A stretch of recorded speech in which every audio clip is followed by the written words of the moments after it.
Samantala, nagsama-sama naman, nagkaisa at nagtulungan ng mga opisyal ng bayan ng Datu Saudi, Ampatuan, Maguindanao del Sur, mga empleyado at barangay official para sa isang malawakang clean-up drive sa bayan. Ang nasabing aktibidad ay alinsunod sa direktiba ni Datu Saudi, Ampatuan Mayor Dato Basir Banjo Di Maukom Uto na dapat magkaroon ng isang malinis, ligtas at kaaya-ayang kapaligiran.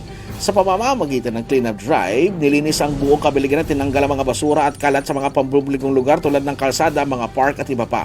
Nais ni Mayor Dato Basir Uto na mapaganda ang kapaligiran at pagbuti ng itsura ng mga lugar at magbigay ng isang kaaya-ayang kapaligiran para sa mga residente at bisita sa naturang lugar.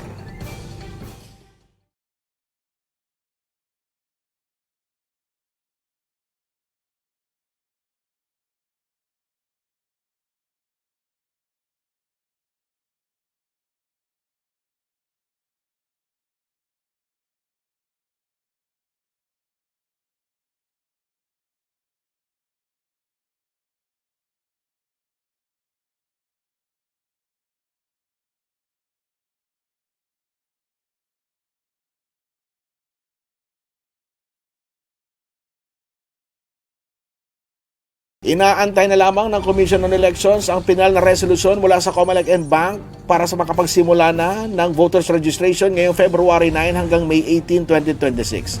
Ito naman ang inihayag ni Attorney Muhammad Nabil Mutia, Provincial Election Supervisor ng SGA at Cotabato City Election Officer bilang bahagi ng paghahanda para sa First Bar Parliamentary Elections. Ayon kay Attorney Nabil Mutia, alinsunod sa COMELEC Resolution number 1191, ang tatanggap ng COMELEC ng mga aplikante sa voters registration mula Lunes hanggang Sabado mula alas 8 ng umaga hanggang alas 5 ng hapon. Nilinaw ni Attorney Mutia na tatanggapin ng COMELEC ang lahat ng uri ng registration kabilang yung new applicants, transfer correction of entries at maging ang online reactivation at iba pa. Inaasahan ng COMELEC na sa pagkakataong ito ay dadagsa ang mga aplikanteng gustong magparehistro. Siyempre, depende tayo sa magiging result ng bill, no? So, hopefully, may pasa na yung bill, maging ganap na batas, at nang sa ganun, makapag-conduct tayo ng elections.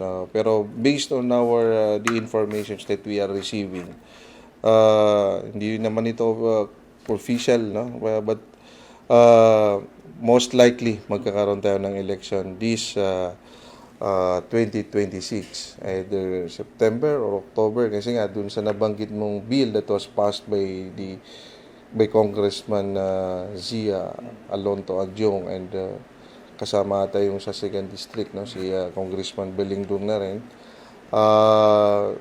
September last week or 28, September 28 yung proposal. But siyempre, mayroon baka in fact from what I have heard, this February 5, magkakaroon din ng Senate hearing for that purpose. Kailan yung schedule ng Bangsamoro Parliamentary Election. So, hintayin na lang natin yung final. Kasi nga, nagpalabas ng COMELEC ng resolution, no, na yung tiniterminate na yung ating mga preparation, lahat. Kumbaga, yung lahat ng preparation in relation to Bangsamoro Parliamentary Election na dapat sana gagawin ngayong March 30, pina-terminate ng COMELEC nga. Kasi nga, because of the events that transpired, no, after the Supreme Court decision. No? Kasi hindi na kaya talaga. Hindi na kaya yung March 30, given the time na naiiwan, no? Kasi siyempre maraming activities na gagawin, maraming preparations like filing of COC, di ba? Kasi nga may mga nagbago yung distrito, nagpalabas na bagong redistricting law, so magkakaroon ng filing, di ba? Lalo hindi lang siguro siya affected, but to be fair, pati dun siya hindi affected na, kasi kukunti lang naman yung hindi affected na na tawag dito na mga areas or municipalities. Like dito sa atin sa Cotabato City, 2 tayo na district naging 3. So, affected lahat. Magpa-filing tayo and sa SGA, instead na isa, naging 2. So, affected yung natin, mga districts natin. So, kung itutuloy yun, magkakaroon ng filing. But, siyempre, magkakaroon ng filing, maraming formalities yan kasi nga, automated election yung kwan natin eh. Yung Bangsamoro parliamentary election natin. Kaya naman ng COMELEC magsagawa ng election kung matutuloy nga yung bill, kung yun nga yung maging batas, kayang-kaya naman ng ating komisyon. No? Lalong-lalo na, siyempre, nakafocus sila sa atin, sa ating Commission on Elections and Bank, kasi BARM lang yung mag-election. So, lahat ng resources nila, pwede nilang isuporta sa atin. So, kampante tayo na kung yun man yung masusunod, meron tayong sapat na oras para mag-conduct ng fair, honest, orderly, and peaceful Bangsamoro parliamentary election.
Malaki naman ang paniniwala ni Attorney Muhammad Nabil Butya, Provincial Election Supervisor ng SGA at Election Officer ng Cotabato City na magkakaroon ng BARM Parliamentary Elections ngayong 2026. Naniniwala si Attorney Butya na kung sakaling may papasa sa September 28, 2026 ang panukali ni Lanao del Sur Congressman Zia Alonto Adjong, ay malaki ang posibilidad na matutuloy ang first BARM Parliamentary Elections. Bagamat mayroong ARMM Synchronization Law, naniniwala si Attorney Mutya na nakadepende pa rin sa bagong ipapasang batas ang eksaktong petsa ng halalan, lalo na ang Kongreso din ang magtatakda ng eksaktong petsa.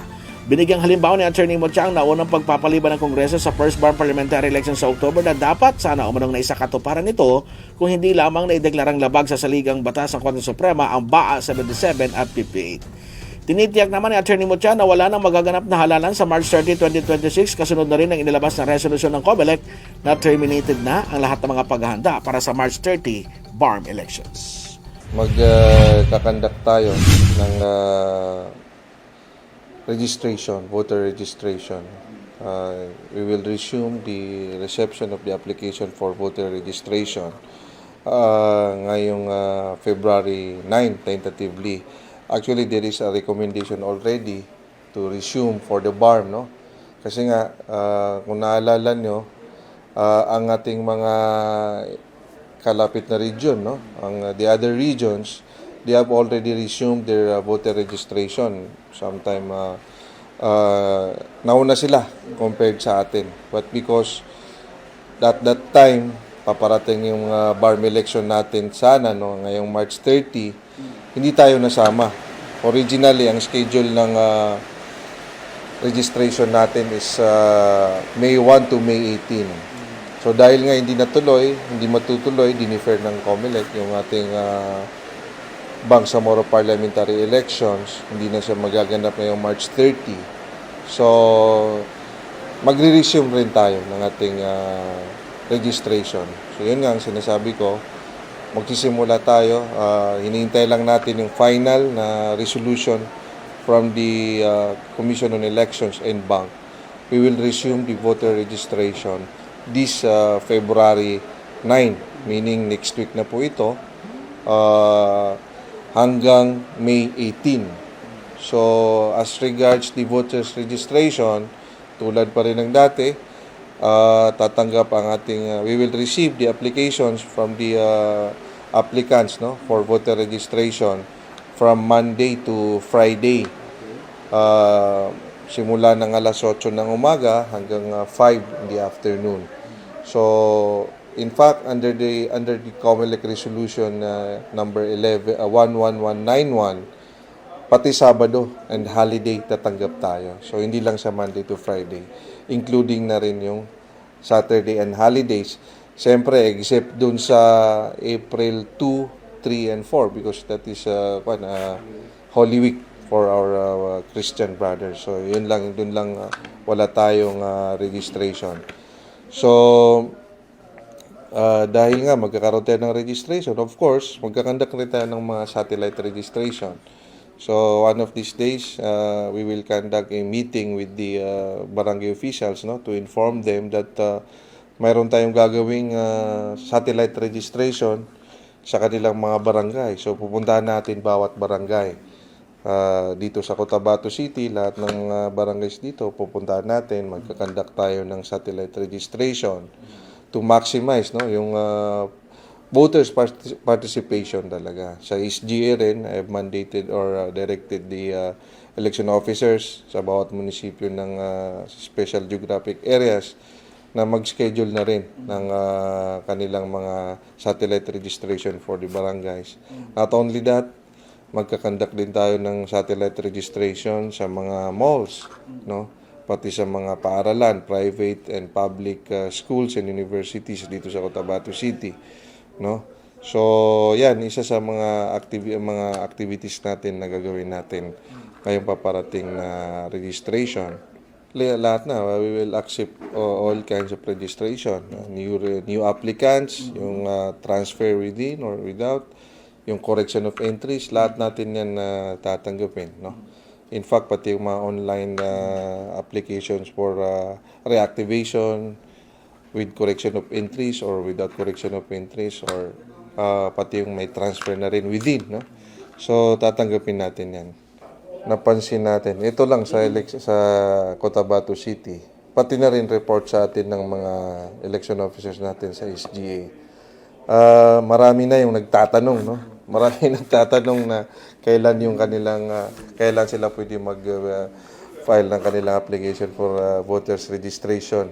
So, in-anticipate natin marami talaga.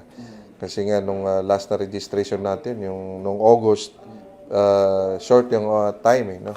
So, ngayon, marami na yung nagpahiwatig na at bumisita dito, nagtatanong kung kailan tayo magsasagawa ng voters registration ulit. Kasi nga gusto na nilang magparehistro. Lalong-lalo na yung mga kabataan. And siyempre, pati yung transfer. Ngayon, i-accommodate natin. So, marami tayong ini-expect na dadagsa dito sa ating opisina. For the BARM areas, I think dalawa lang yung ating ERB hearing. Kasi nga, hindi tayo nakasabay doon sa ibang region. Nauna kasi silang mag-voter registration. Yun nga, under COMELEC Resolution 11191, no? Nagpalabas na nga yung COMELEC ng calendar of activities for certain periods and prohibited activities in connection with the November 2, 2026 Barangay and Sangguniang Kabataan elections. So under the calendar of activities natin, magsisimula yung ating magkakaroon ng filing by September 28 hanggang October 5. So that is a total of 8 days filing ng COCs natin. And under that resolution, October 3 to November 9, no? Yung ating gun ban. Election period na kasi yon, yung October 3 to November 9. Pag election period, siyempre, nandyan papasok din yung ating COMELEC gun ban. So yun yung ating nandun sa ating calendar of activities. Pati yung ating campaign period, no? Naka-specify na rin doon yung ating campaign period, kailan pwedeng mangampanya yung ating mga kakandidato for the BSK election. Yes, siyempre, insofar as the COMELEC is concerned, tuloy na. But of course, siyempre, kung hindi natin masabi, kung may mag-file na naman magawa na naman ng Congress ng bagong batas, that is a supervening effect that may or may not happen. But insofar as our office is concerned, we are preparing na. Siyempre, kasi yung barangay elections, kasi magkakapit-bahay, yung kumakandidato eh. So, barangay level na to eh. Ibig sabihin, pwedeng magkalaban yung magkapit-bahay, yung isang barangay lang. So, based on our experience, no, mas heighten yung ating tension sa pagbarangay sa Sangguniang Kabataan election. Siyempre, lalong-lalo na, manual tayo, nagkakandak ng pagbarangay election, manual, yung ating BSKE. So, siyempre, pag manual, dahil mas matagal compare sa automated election, so the more na matagal, mas lalong uminit yung, but we are preparing for that. We will be closely coordinating with our security partners, our partners in the security sectors, the AFP, the police, and of course the Coast Guard. No? Lahat na tulad ng ginagawa natin. Siyempre, dahil we are expecting na mas mainit nga ito, mas gagandahan pa natin yung ating preparation.